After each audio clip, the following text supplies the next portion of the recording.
Hi. So my name is Shlok. Currently, I'm an infrastructure engineer at Clarisights. So I am also a maintainer of the project this conference is hosted on. That's OSCM. It's a project by OpenSUSE. So there's that. Yeah, yeah, we can do that. So there's that. So we are reaching the end of the conference, and this is probably the last talk. So I thought instead of elaborating about something more complicated and difficult, let's keep it simple, and I'll tell a story. So yeah, so it's a story. It's a story about a guy, and the guy's name is John.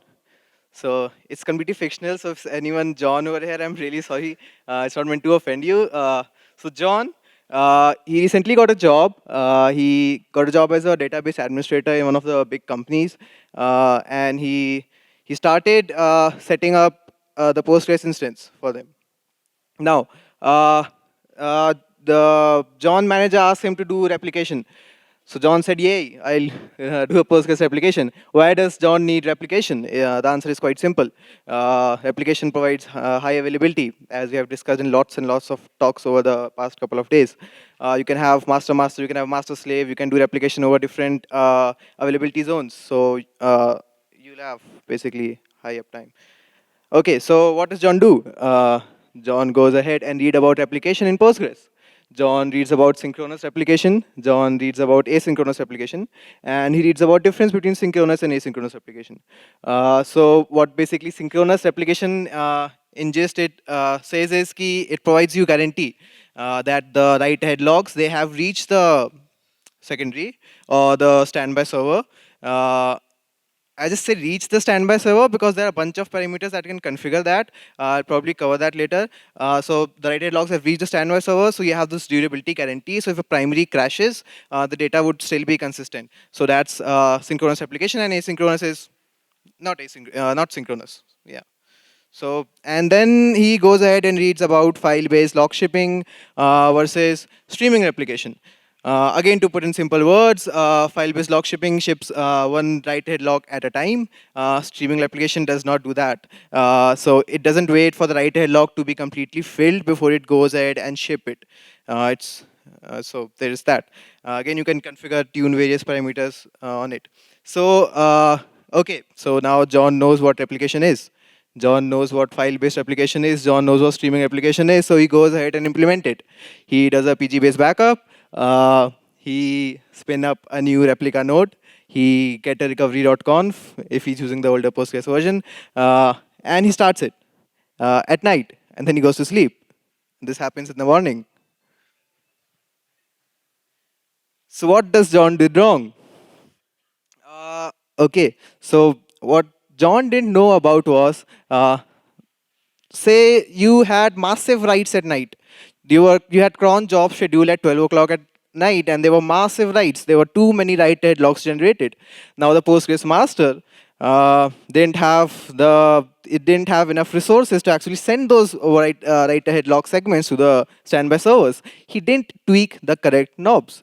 He didn't tweak the max wall senders, the wall keep segment logs, and the max wall size, which I've highlighted in the slide.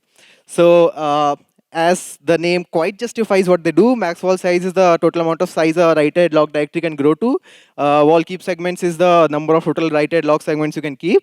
And max wall sender is the total number of sender processes in the primary. The max wall sender will directly affect the load on the Postgres server, so you need to be careful about that configuration. So John does it. He tweaks those configuration and he deploys the cluster at night. John is smart. Not so much. So hell broke loose in the morning again. Poor John, he's going to get fired soon. So what did he do wrong? So John enabled wall archiving. Now what he didn't know was the archive command, which you use for wall archiving, if it fails, or if it's actually slower than the rate of your write-ahead logs being generated, what happens is it keeps those write-ahead logs in the directory. So that configuration, the archive command failing will overwrite the values you have specified for wall keep segments or max wall size. So if the archive command fails, your write-ahead log directory is going to bloat. And when it bloats, Postgres won't have a directory to write write-ahead logs. And when it won't have a directory to write write-ahead logs, it will go into a panic shutdown. So Yeah, John didn't know about it.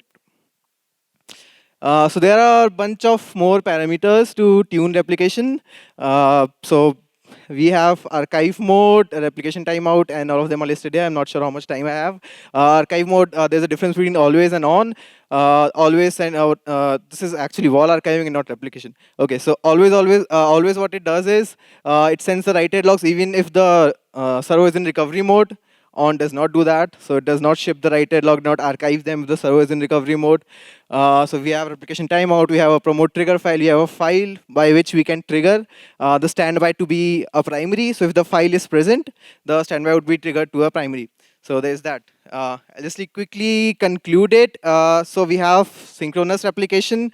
Again, I don't have time to go through all that. So what John did wrong was the time of John to acknowledge the error, it sucks. The hell broke loose at night, and John came to know in the morning. How could he have been avoided that? Uh, Monitoring the replication. So there are a bunch of views available in Postgres by which you can do that. These are the most common things which I personally use. So most common is PG last transaction replay timestamp. What it does is, I can probably tell you later because I've been told to get off the stage. So the moral of the story is, don't be like John. Understand the systems you work with before you actually go ahead and implement them in production. Thank you.